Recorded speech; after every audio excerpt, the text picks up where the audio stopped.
The stars twinkled peacefully above Earth as Commander George Harris stared at his radar screen in the North American Defense Command Center. Something was wrong. 6 unknown objects had just appeared near Jupiter's orbit, moving fast toward Earth. They weren't asteroids. They weren't satellites. They moved with purpose. "Sir, we have multiple unidentified objects entering the solar system," George said, his voice steady despite his racing heart. "Their speed and trajectory suggest artificial origin." The command center burst into activity. Phones rang. People shouted. Screens flashed with data. Within minutes, observatories around the world confirmed the sighting. The objects were metallic, massive, and definitely not from Earth. "Try to make contact," ordered General Ruth Martinez, her eyes never leaving the main screen. All channels, all languages. For 3 hours, Earth sent messages of peace. No response came. The strange ships moved closer.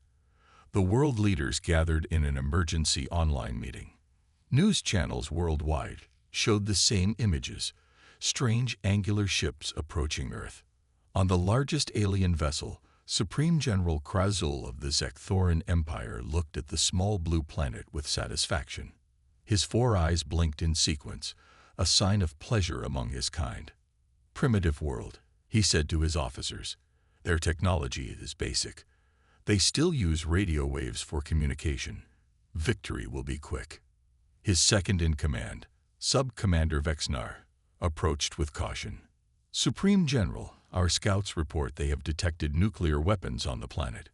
Krazul made a dismissive gesture with his upper limb. "Primitive nuclear weapons are no threat to our shields. Begin the first phase. Destroy their orbital station to show our power." The Zekthoran ships approached the International Space Station. Inside, astronauts from 7 countries watched in horror and wonder as the alien vessels grew larger in their viewing ports.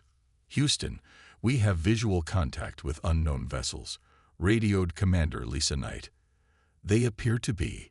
Wait. They're charging some kind of weapon." The lead alien ship fired a bright green beam. The space station exploded in silence. On Earth, millions watched the live feed turn to static. In the White House Situation Room, President Sam Wilson slammed his fist on the table. That was an unarmed scientific outpost with 15 people aboard. He looked at the military leaders around him. "As of this moment, we are at war. Activate the Unity Protocol."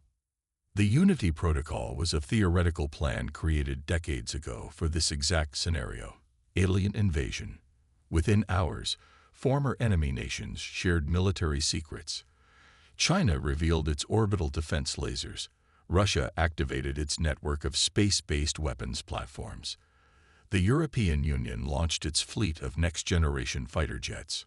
Commander George Harris watched in amazement as the world united almost instantly. Ancient hatreds were set aside in the face of an extraterrestrial threat. The Zekthoran ships entered Earth's atmosphere over the Pacific Ocean.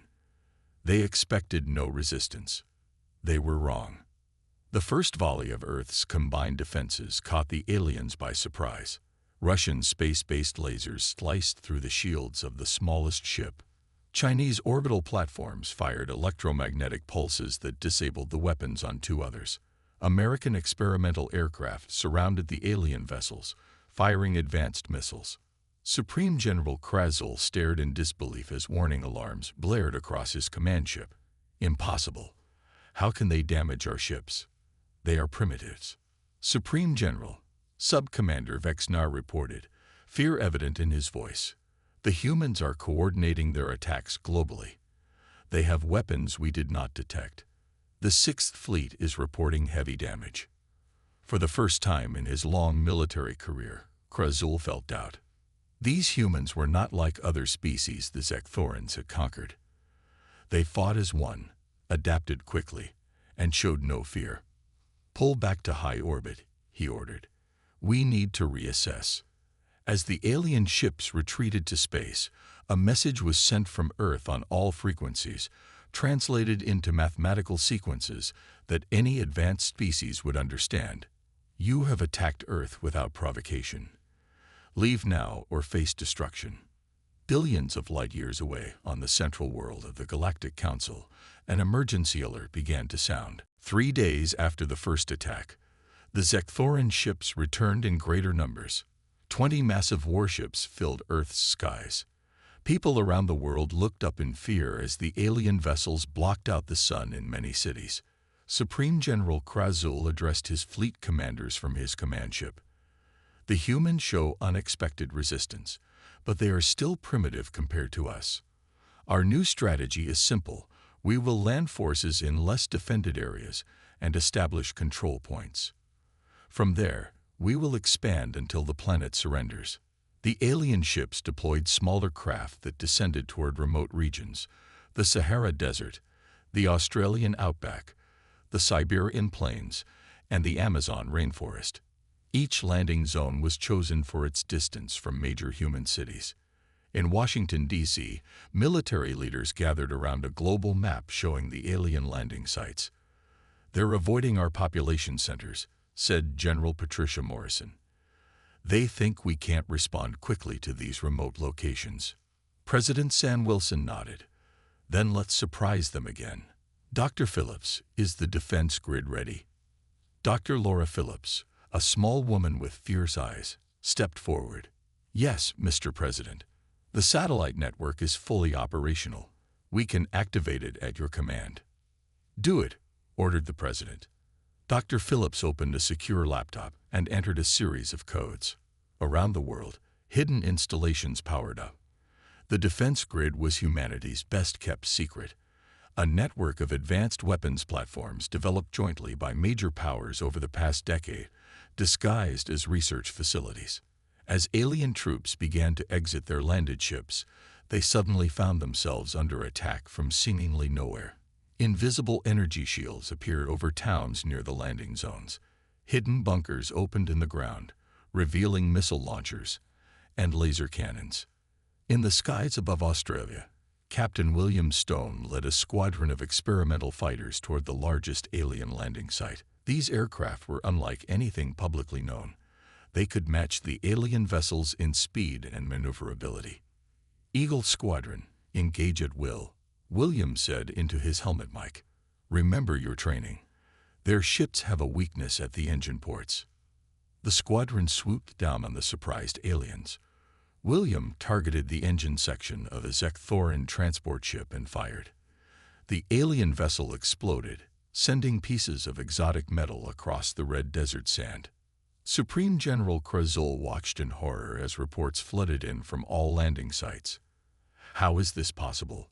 Our intelligence said they had no such weapons."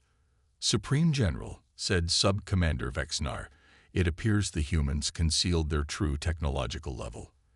They kept their advanced weapons secret even from each other until now."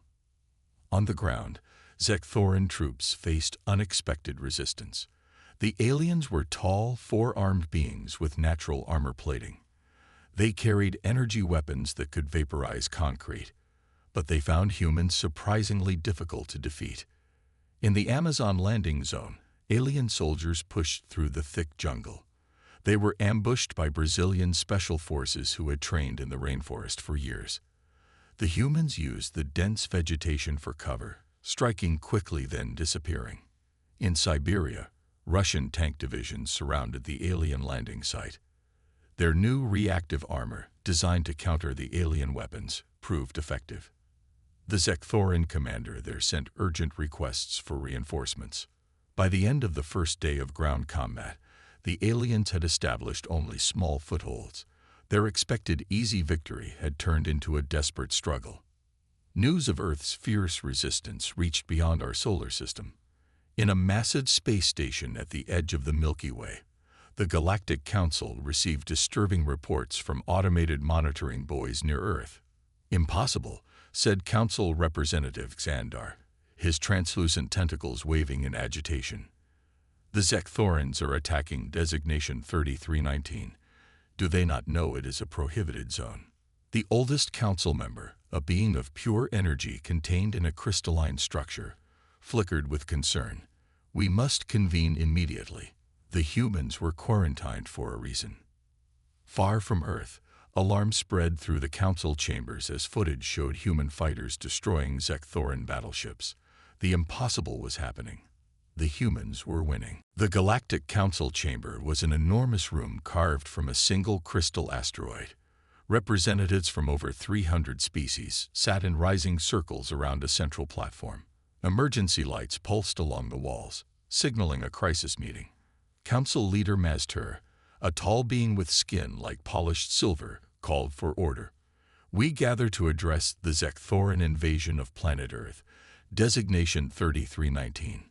A hologram appeared in the center of the chamber showing the battle for Earth.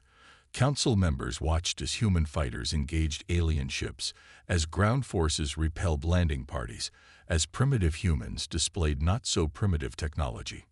Representative Sandar floated forward, his tentacles glowing with emotion.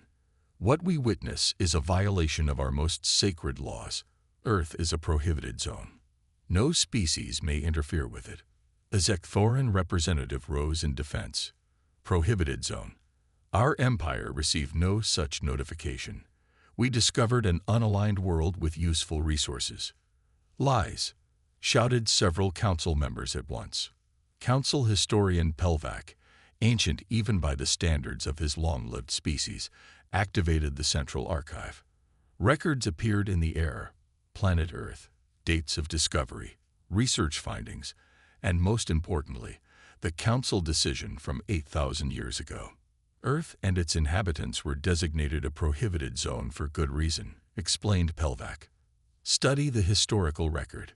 The council viewed images of previous alien contacts with Earth throughout human history. Each encounter ended the same way, with the complete defeat of the alien visitors. 7 different species attempted to establish dominance over Earth, said Pelvac. None succeeded. All suffered severe losses. The patterns are clear. Humans possess unusual adaptability, remarkable resource utilization, and extraordinary combat effectiveness. The Zecthoran representative scoffed. These are primitive reports. My species has conquered 83 worlds. Earth will be the 84th. Council Security Director Brenak, a massive being with armored plates covering her body, laughed deeply. The arrogance. Did you not study why we quarantined Earth? It was not to protect humans from the galaxy. It was to protect the galaxy from humans. Silence fell across the chamber as new battle reports arrived. 3 more Zecthoran ships had been destroyed. Humans had captured an alien landing craft intact and were already studying its technology. We must intervene, said Representative Kandar. Not to help the humans. They clearly need no help, but to minimize the damage the Zecthorans will suffer. Council leader Maztur called for a vote. Shall we send an observer to document this conflict? The vote passed with only the Zecthoran representative objecting. Ambassador Trelvik was selected for the dangerous mission to travel to Earth and observe the humans in battle without being detected. Meanwhile on Earth, the war intensified. The Zecthoran Empire, refusing to acknowledge their initial losses, sent reinforcements. New, larger ships appeared in Earth's orbit. In a hardened bunker beneath the Rocky Mountains, President Sam Wilson met with his military advisors. They're not giving up, he said, looking at the satellite images of the new alien fleet. Neither are we, replied General Patricia Morrison. Our scientists are already working on the technology we captured. We've learned more about space travel in the past week than in the previous century. Dr. Laura Phillips entered the room carrying a tablet computer. Mr. President, we've made a breakthrough. The alien ship we captured in Australia contains star maps and communication protocols. We now know where the attackers come from and how their empire is structured. The President nodded gravely. So we can take the fight to them if necessary. Yes, sir, said Dr. Phillips. Even more importantly, we've begun to understand their FTL drive system. Within months, maybe weeks, we could adapt it to our own ships. Unknown to the humans, Ambassador Trelvik had already arrived on Earth. Using advanced camouflage technology that altered his appearance to look human, he had infiltrated a military base in Colorado. As he listened to the humans plan their counteroffensive, He felt a sensation rare among his kind. Fear, not for himself, but for the Zekthorans who had awakened this sleeping giant. 3 months passed since the first alien ships appeared over Earth. The war had reached a turning point. In underground facilities around the world, human scientists worked day and night to understand the captured alien technology. Engineer Susan Rodriguez led the propulsion research team at a hidden base in New Mexico. For weeks, they had studied the strange metal and crystal engine from a downed Zekthoran scout ship. Today, Susan stepped back from her workstation with wide eyes. "It works," she whispered, then louder, "It works." Her team gathered around a small model they had built based on the alien design. The device hummed and created a small bubble of distorted space around itself. "We've done it," said Susan. "This is a working faster-than-light drive, smaller than we expected, but the principles are sound. We can build bigger ones for our ships." Across the ocean in the forests of Finland, Marine Sergeant Frank Wilson crouched behind a fallen tree. His squad had been tracking a group of Zekthoran soldiers for 3 days. The aliens were big, strong, and had natural armor, but Frank had noticed something during previous encounters. "Wait for my signal," he told his team over the radio. "Remember, aim for the joint areas between their armor plates, especially under the arms." When the aliens passed their position, Frank gave the signal. His squad opened fire with newly designed armor-piercing rounds. The Zekthorans fell quickly, their supposedly impenetrable armor failing to protect the vulnerable spots Frank had identified. Later, examining the alien bodies, Frank discovered another weakness. "Look here," he said to his second-in-command. "Their breathing apparatus can't filter our atmosphere properly. That's why they get tired so quickly in extended fights." This information was quickly shared with all Earth forces. Within days, human soldiers everywhere were exploiting the newfound weaknesses in Zekthoran troops and equipment.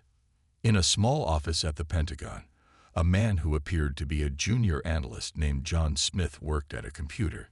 In reality, he was Ambassador Trelvik of the Galactic Council. His disguise was perfect. No human suspected his true nature. Trelvik had been observing Earth's military response with growing alarm. Humans didn't just fight back. They learned, adapted, and improved at a speed he had never witnessed in any species. His latest report to the Council contained a warning. The humans are not merely defending. They are preparing to take the war into space.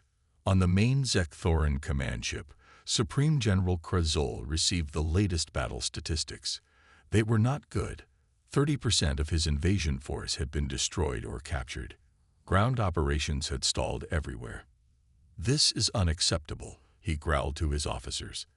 "The Empire has never failed to conquer a target world. We will not be defeated by these primitives." "Supreme General," said Sub-Commander Vexnar cautiously, "perhaps we should consider a strategic withdrawal.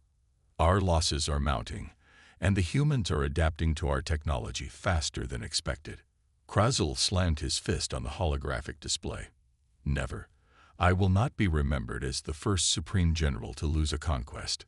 Double our forces. Call the second and third fleets from the home systems." Unknown to the Zekthorans, Earth's new space tracking systems detected their communications. General Patricia Morrison brought this information to an emergency meeting of world leaders.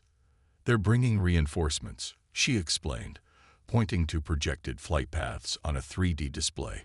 "Bigger ships, more troops. They'll arrive in approximately 2 weeks."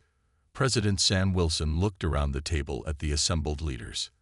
"Then we have 2 weeks to prepare our response. Dr. Phillips, is Project Counterattack ready?" Dr. Laura Phillips nodded confidently. "Yes, Mr. President. Thanks to Engineer Rodriguez's breakthroughs, we've retrofitted 50 spacecraft with hybrid propulsion systems. They won't match the aliens for power, but they'll be faster and more maneuverable." "And the weapons systems?" asked the Russian president. "Better than we hoped," replied Dr. Phillips. "We've successfully adapted their energy weapons to our ships. We're ready to take the fight beyond our atmosphere." Inside his disguise, Ambassador Trelvik listened in shock. In just 3 months, humans had gone from a planetary defense to preparing an interstellar fleet. The Council needed to know immediately. This conflict was about to enter a new phase that no one had anticipated. The massive underground hangar beneath the Arizona desert was silent as General Patricia Morrison walked toward the podium. Behind her stood 50 sleek spacecraft, each bearing the United Earth Defense Force emblem, the blue planet with a protective shield. "Today marks a new chapter in human history," General Morrison said to the gathered pilots and crew. "For the first time, we take the fight beyond our world. Operation Starward begins in 6 hours." The spacecraft represented the best of human ingenuity combined with adapted alien technology. Some were retrofitted military jets. Others were modified space shuttles. A few were entirely new designs built in the 3 months since the invasion began. At the same time, in orbit around Mars, the Zecthoran reinforcement fleet had arrived. 20 new battleships joined the invasion force. Supreme General Krazul addressed his expanded fleet from his command ship. "The primitives have shown unexpected resistance, but they remain confined to their planet. With our combined strength, we will crush them once and for all." The Zecthoran fleet began moving toward Earth, confident in their superior numbers and firepower. Their sensors detected no unusual activity as they approached the blue planet. Then, without warning, Earth's orbital defense platforms opened fire. Hidden satellites revealed powerful weapons that targeted the lead alien ships. At the same time, the hangar doors in Arizona slid open, and humanity's first space battle fleet launched toward the stars. Captain Olivia Price commanded the flagship, the EDF Defender. As her ship cleared Earth's atmosphere, she addressed her crew. "Remember your training. We're faster and more maneuverable than they are. Hit and run tactics just like we practiced." The Earth fleet split into 5 squadrons, approaching the surprise Zecthoran ships from different angles. The aliens had expected to face planetary defenses, not an organized space fleet. "Impossible," shouted Supreme General Krazul as he watched the human vessels execute perfect attack formations. "They cannot have space combat capability so quickly." The battle in Earth orbit was fierce. Earth ships darted between the larger alien vessels, firing adapted energy weapons at vulnerable points. Several Zecthoran ships exploded as human pilots applied tactics developed from 3 months of studying alien weaknesses. On a secure channel, Navy Commander Richard Taylor led a special mission. While the main battle raged, his small stealth ship approached the Zecthoran command vessel. "Boarding team ready," reported his second-in-command. Richard nodded. "Begin Operation Data Grab." His team, wearing spacesuits adapted with captured alien technology, breached the hull of the Zecthoran command ship. Their mission was not to destroy it, but to capture its navigation computer and communication systems. Meanwhile, Ambassador Trelvik watched the space battle from Earth through a military satellite feed. He could hardly believe what he was seeing. He activated his hidden transmitter and sent urgent footage to the Galactic Council. In the council chamber, representatives watched in stunned silence as human ships destroyed alien vessels many times their size. The humans were not just fighting back, they were winning. "This is unprecedented," said Council Leader Maztur. "No species has ever adapted to new technology this quickly." "I warned you," said Security Director Brunak. "This is why Earth was designated a prohibited zone. Humans have a unique ability to adapt, to turn an enemy's strength against them." A junior council aide rushed in with new information. "Reports indicate the humans have boarded the Zecthoran command ship. They appear to be downloading star charts and communication protocols." This news sent shockwaves through the council. Representative Dandar spoke what many were thinking. If they gain access to interstellar navigation data, then they will know the location of every Zecthoran world, finished Council Leader Maztur gravely. And beyond that, the rest of the galaxy. An emergency vote was quickly called. The result was clear. The Council must intervene before the conflict spread beyond Earth's solar system, not to help the Zecthorans, who had violated Council law, but to contain the suddenly space-capable humans. Back on Earth, President Sam Wilson received the news of Commander Taylor's successful mission.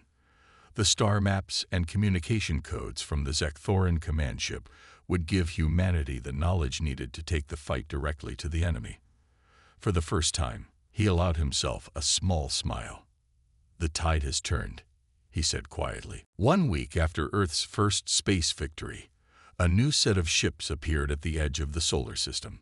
Unlike the angular, aggressive design of the Zek-Thorin vessels, these ships were smooth and gleaming, almost organic in appearance. In the White House Situation Room, military leaders watched the new arrivals with concern. "More enemies?" asked President Sam Wilson. "Unknown, sir," replied General Patricia Morrison. "They're not Zek-Thorin design. Their energy signatures are different from anything we've seen." The lead ship of the new fleet sent a message on all frequencies, in perfect English. "People of Earth, we are representatives of the Galactic Council. We request peaceful communication with your leadership." After hours of careful verification and discussion, President Wilson agreed to a meeting. Not on Earth, but in space, neutral ground. The flagship of Earth's fleet, the EDF Defender, would host the meeting. Captain Olivia Price prepared her ship's conference room. "I still don't trust them," she told her first officer. "Keep our weapons ready, just in case." The Galactic Council delegation arrived in a small shuttle. 5 beings of different species entered the conference room. Most shocking to the humans was the revelation that John Smith, the analyst from the Pentagon, transformed before their eyes into Ambassador Trelvik, a tall, blue-skinned being with 4 arms. "I apologize for the deception," said Trelvik. "I was sent to observe, not to interfere." President Wilson, joining via secure video link, kept his face calm despite his surprise. "Why has your council chosen to contact us now? Where were you when we were being invaded?" The lead delegate, a crystalline being named Maztur, spoke through a translation device. "The Zek-Thorin Empire violated our most sacred law by attacking your world. Earth has been designated as a prohibited zone for thousands of years." "Prohibited?" asked General Morrison sharply. "Why?" The delegates exchanged glances before Maztur continued. "I believe there has been a misunderstanding. Most species assume that prohibited zones are established to protect developing worlds from outside interference. In Earth's case, the prohibition was established for different reasons." Ambassador Trelvik stepped forward. "What my colleague is reluctant to say is that Earth was quarantined not to protect humans from the galaxy, but to protect the galaxy from humans." Silence filled the room as the Earth representatives processed this information. "Explain," said President Wilson, his voice tight. Maztur activated a holographic display showing historical records. 7 different species discovered Earth before we established the prohibition. Each attempted some form of conquest or colonization. None survived to report back. When we investigated, we found evidence of complete defeat in every case. The hologram showed ancient alien ships buried in deserts, under oceans, and hidden in mountain ranges. "Your species possesses unique traits," continued Maztur. "Unparalleled adaptability, resource utilization, and combat effectiveness. Most concerning is your speed of technological advancement. What takes other species centuries, you accomplish in decades." Captain Olivia Price couldn't help but smile slightly at this assessment. "The Council observes thousands of worlds," said Trelvik. "None have ever responded to first contact the way Earth has. You took our technology and improved it within months. You developed space combat tactics that veteran Zek-Thorin commanders cannot counter." General Morrison crossed her arms. "So you're here to help the Zek-Thorins against us?" "No," said Maztur firmly. "They violated Council law and must face consequences. We are here to offer assistance in ending this conflict." President Wilson leaned forward in his chair. "With all due respect, Ambassador, Earth has the situation under control. Our forces have repelled the invasion from our planet and are now clearing our solar system of enemy ships. We appreciate your offer, but we will handle this ourselves." The council delegates looked genuinely surprised. Trelvik whispered to Maztur, "This is exactly what the historical records predicted. Self-reliance even when offered superior help."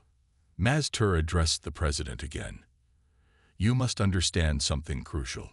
The Zekthoran Empire spans 27 star systems. They have conquered 83 worlds. You are facing only a small portion of their military might." "Thank you for the information," replied President Wilson calmly. "That will be useful as we plan our next moves. Now, if you'll excuse us, we have a war to win." As the council delegation departed, Ambassador Trelvik lingered behind. "They don't understand what they've awakened," he said quietly to Captain Price. "The council has feared this day for millennia, the day humans take their place among the stars." The next month saw Earth transformed. Factories around the world switched to building spacecraft and weapons. Schools taught alien languages. Military bases trained soldiers for zero-gravity combat. Humanity prepared for war beyond the stars. Admiral John Carter stood on the bridge of the EDF Victory, Earth's newest and largest warship. Built using captured Zekthoran technology combined with human innovation, it was the flagship of humanity's deep space fleet. Status report: Admiral Carter ordered as the fleet prepared to depart Earth orbit. "All 20 ships report ready." "Admiral," replied his second-in-command. "Crews are at battle stations. FTL drives are charged." John looked at the main view screen showing Earth below. Just 6 months ago, he had been a Navy captain commanding a destroyer on the Pacific Ocean. Now he commanded humanity's first interstellar strike force. "Send the signal to all ships," he said. "Operation Distant Thunder is go." The fleet vanished in flashes of light as their FTL drives activated. Their destination: the nearest Zekthoran colony world. Meanwhile on Earth, a special mission was underway. Intelligence had located Supreme General Krazel's hidden base in the mountains of Chile. Major Olivia Garcia led a team of Special Forces soldiers through the dense forest toward the alien facility. "Remember," she whispered to her team, "we want him alive.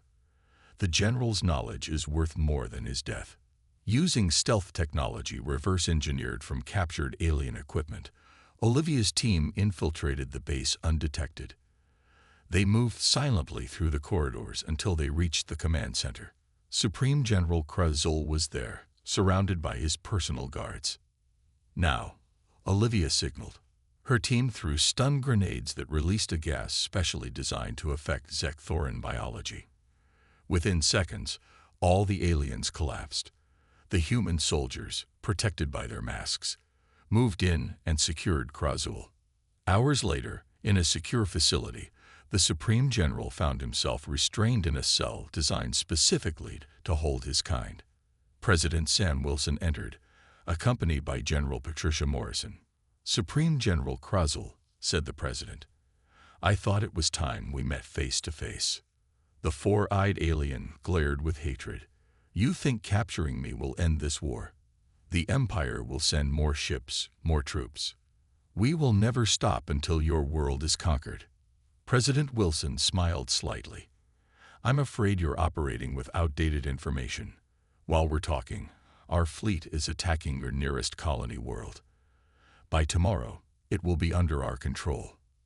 For the first time, uncertainty showed in Krazel's alien features. "Impossible. You cannot have FTL capability so soon." "Yet we do," said General Morrison. "And now we need information only you possess, the weaknesses in your empire's defenses." At first, Krazel refused to speak. But when shown video feeds of Earth's fleet engaging Zekthoran forces at their colony, his resistance broke. He revealed critical information: defense codes, shield frequencies, and most importantly, the location of the Zekthoran homeworld. As Krazel's interrogation continued, Ambassador Trelvik observed from behind a one-way mirror. He had remained on Earth as the Council's official representative. What he witnessed both fascinated and terrified him. He activated his secure communicator to contact the Galactic Council. The humans are not just defending themselves anymore. They have launched an offensive against the Zekthoran Empire. Council leader Maztur's voice came through clearly. This is most concerning. How did they locate Zekthoran world so quickly? They captured the Supreme General himself, replied Trelvik. And they're using the star maps and communication protocols they downloaded from the command ship. Their adaptability exceeds even our most extreme estimates. On the main council world, representatives gathered in emergency session once again. The view screen showed human ships engaging Zekthoran forces light years from Earth. Security Director Brenak spoke gravely to the assembled representatives. What we feared has come to pass. Humans have broken free of their solar system. They now possess interstellar travel capability, advanced weapons, and a desire for retribution. Representative Xandar's tentacles waved in agitation. We must vote immediately on formal intervention. The balance of power in this sector of the galaxy is at risk. But not all council members agreed. A faction led by historian Pelvac argued against interference. The Zekthorans violated our most sacred law. Perhaps it is fitting they face the consequences of awakening Earth.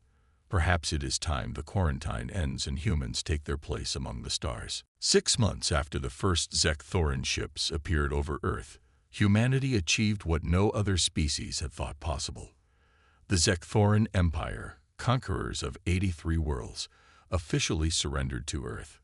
The surrender ceremony took place on neutral ground, a space station built by the Galactic Council at the edge of the solar system. President Eleanor Mitchell represented Earth, having been elected after President Wilson stepped down due to health issues. The new Zekthoran leader, Grand Minister Vexnar, formerly the sub-commander to Krazul, signed the treaty with 4 hands trembling slightly. He had witnessed firsthand how quickly humans had gone from defending their planet to capturing 5 Zekthoran colony worlds.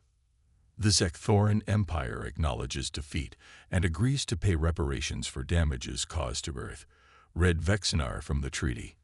We recognize Earth's sovereignty and right to exploration of space. We will return all prisoners of war. After the ceremony, the Galactic Council called an extraordinary session. For the first time in Council history, a representative of a newly spacefaring race was invited to attend. Ambassador Daniel Miller of Earth stood before the assembled delegates of 300 species. The council chamber fell silent as Daniel approached the speaker's platform. Many representatives leaned forward, curious to see this human up close. Distinguished members of the Galactic Council, Daniel began, I bring greetings from Earth. 6 months ago, most humans didn't know alien life existed. Today, we stand among the stars. Council leader Maztur spoke next. The Council recognizes Earth as a spacefaring civilization. We extend an offer of membership, with all rights and responsibilities that entails. A murmur ran through the chamber. Never had a species been offered membership so quickly after achieving FTL travel. The normal waiting period was 50 years of observation. Daniel smiled. Earth appreciates the offer. We will accept membership in the Council, but only as equals, not as subjects. We have studied the Council Charter during our preparation for this meeting. We notice it guarantees the right of self-defense and free exploration to all members. That is correct, replied Maztur cautiously. Then Earth accepts those terms, said Daniel. We have no desire for conquest. We only wish to ensure our safety after being attacked without provocation. Now that the threat is removed, we look forward to peaceful relations with all species. Many council members appeared relieved by these words. Others remained skeptical. Security Director Brenak spoke what many were thinking. And what guarantee do we have that humans will remain peaceful? You defeated an empire that has existed for 10,000 years in less than 6 months. Daniel's expression grew serious. No species can offer absolute guarantees about the future. But consider this, despite our complete victory, we did not destroy the Zekthoran Empire. We did not occupy their homeworld. We only asked for reparations and recognition of our right to exist. Judge us by our actions, not your fears. The wisdom of these words impressed even the most doubtful council members. After brief deliberation, the vote was taken. Earth was accepted into the Galactic Council. As the session ended, historian Pelvac approached Daniel. "In our archives, there is a special designation for Earth. We called you the protected species that needed no protection. Today, that name seems more appropriate than ever." In the months that followed, ships from across the galaxy arrived at Earth. Diplomats, traders, scientists, all eager to establish relations with the newest council member. Humans welcomed them with characteristic curiosity and energy. Earth's technology advanced rapidly through peaceful exchange of knowledge. The first human colony ships departed from nearby star systems. Universities established departments of xenobiology and interstellar relations. And throughout the galaxy, a quiet warning spread from species to species. The humans are peaceful neighbors if treated with respect, but never, ever provoke them. In the council records, Earth's entry concluded with a simple notation. The quarantine is lifted. The galaxy must adapt to humanity's presence, just as humanity adapted to ours, with remarkable speed. And so began Earth's journey among the stars, not as conquerors, but as equals. The species that had been hidden away for its own protection now took its rightful place in the galactic community, reminding all who encountered them of an ancient truth. Sometimes, the most dangerous thing in the universe is potential unleashed.